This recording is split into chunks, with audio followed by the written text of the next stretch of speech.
नौजवान साथियों, प्यार करने के बच्चों, शीतांशु या सावित्री जैसी भूमि पर पलने वाली हमारी मातृशक्ति, आज मैं त्रिमूर्ति कैसेट के माध्यम से वीर छंदाला में ऊदल का हरण किस तरह हुआ और किस तरह से झारखंड पे महोबियों ने जाकर के हमला किया, ये दास्तान भक्तों उस समय की है जब जेठ में गंगा दशहरा स्नान करने के लिए ऊदल जाते हैं और शोभा बेड़नी जो उनके ऊपर आशिक थी, एक महान जादूगरनी थी, उसने गंगा से ऊदल का हरण किस तरह किया और किस तरह महोबे वालों का घमासान युद्ध झारखंड में हुआ, ये पावन आख्यान मैं त्रिमूर्ति कैसेट के माध्यम से आपके सामने ला रहा हूं। इधर जेठ का पावन मास आ गया है, गंगा दशहरा की पर्वी थी, आज महोबे की ओर आप ध्यान उठाएं। आरे लगो महीना जेठ मास को भारी लपट उठे झन्नाई और जेठ दशहरा जब नग चाहो पर भी परी गंग की जाई।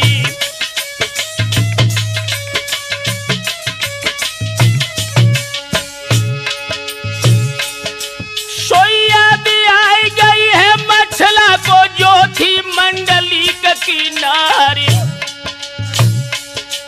अरे बांधी बांधी कोरे ललकारो बांधी गई थी सामने आई।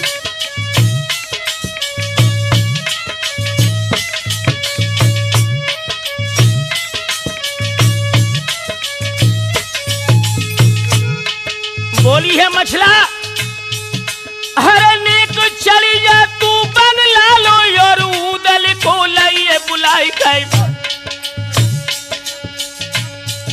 सोई शीशन आय के बांधी चल गई, नहीं देरी सकी लगाई।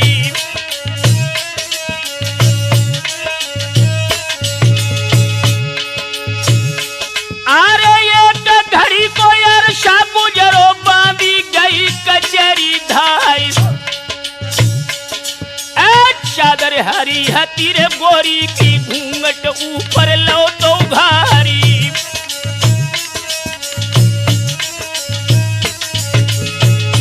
आरे पैर में चलत हती पुरमैया तोर लोट परो पछियार और उड़ो दुपट्टा जब गोरी को चमकन लगो गले को हारी।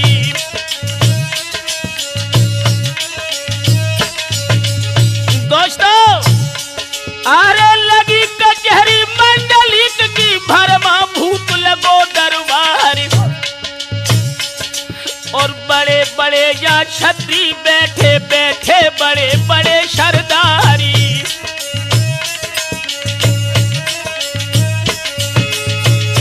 अरे ढाल से ढालियारी बंगला में मुठ से मुठ फंसी तलवार। आरे दशा देख के राजसभा की मन में सुरजन करे बिचारी। दोस्तों, वो सभा कैसी थी? आरे ऊंची गति मंडली की जा में जड़े जवाहर लाल और दाएं बाएं दोहरे तेगा पीछे लटक रही थी ढाली।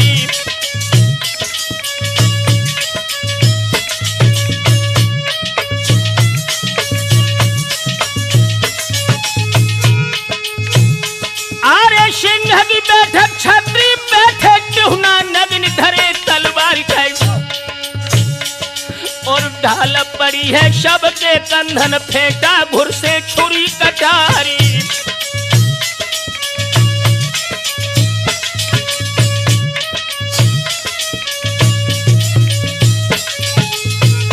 आरे कम छिरैया की नहीं है नहीं मसो तलक भन्नार और ऊदल योद्धा जहाँ पे बैठो बांधी लगी बराबर जाई।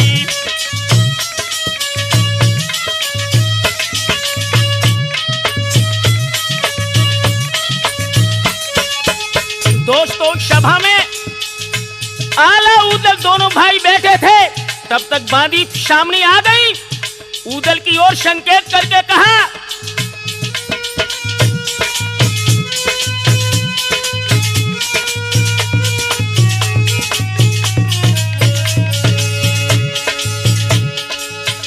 अरे नजर घूम गई रणबंका की, तब है बांदी ने कही है सुनाई, तुम्हें बुलाओ है महारानी ने, कह दिलाऊं मैं संग लिवाई।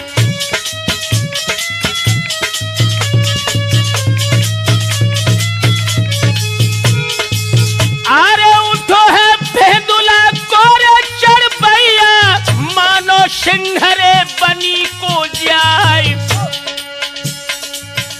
ऐसी सुनाई के ऊदल चल गए, मर्दो ध्यान रे बिसर ना जाए।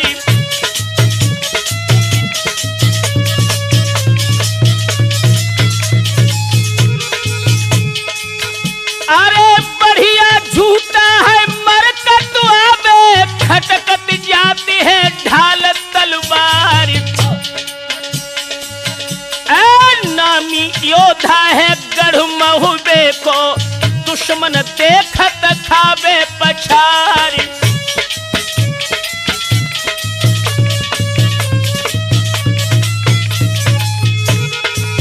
दोस्तों, जब ऊदल राजमहल के फाटक पर आए हैं, दरमानी ने शक्ल देखी, सूरत देखी है दरमानी ने, अदब से डालो है शीश नवाई, हाथ जोड़ के ठाड़ो रह गयो, फाटक तुरंत है दो खुलवाई।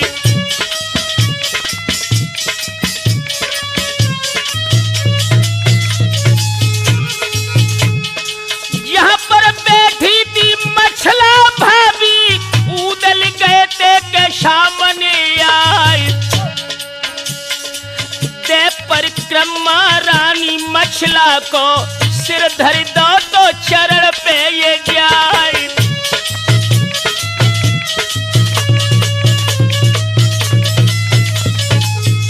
दोस्तों, जब ऊदल अपनी भाभी मछला के चरणों में प्रणाम करके बैठ गए,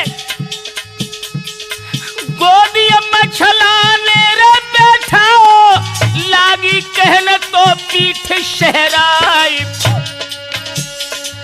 देवर मैंने के तुम्हें बुलायो, तो मन की बिखा में देऊं समझाई।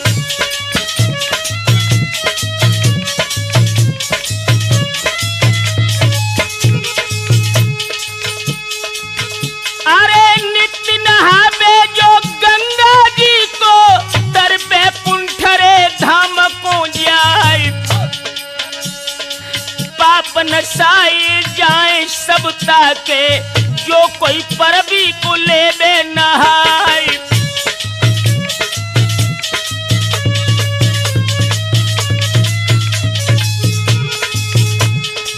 जेठ दशहरा की दिवर पर भी है, मेला लगो है बिठूर में जाए,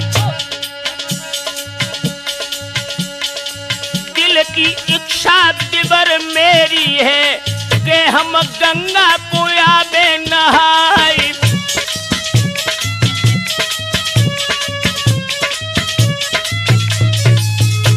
दोस्तों, जब भाभी मछला की बात ऊदल ने सुनी, मुस्कुरा कर कहा, भाभी जरा सी बात पर और इतनी परेशान हो, लेकिन सुनो, अरे बात सुन के रानी मछला की, ऊदल उठे हैं भरारा खाई, हाथ जोड़ के ऐसे बोले के भाभी सो जाए देवो बिशराई।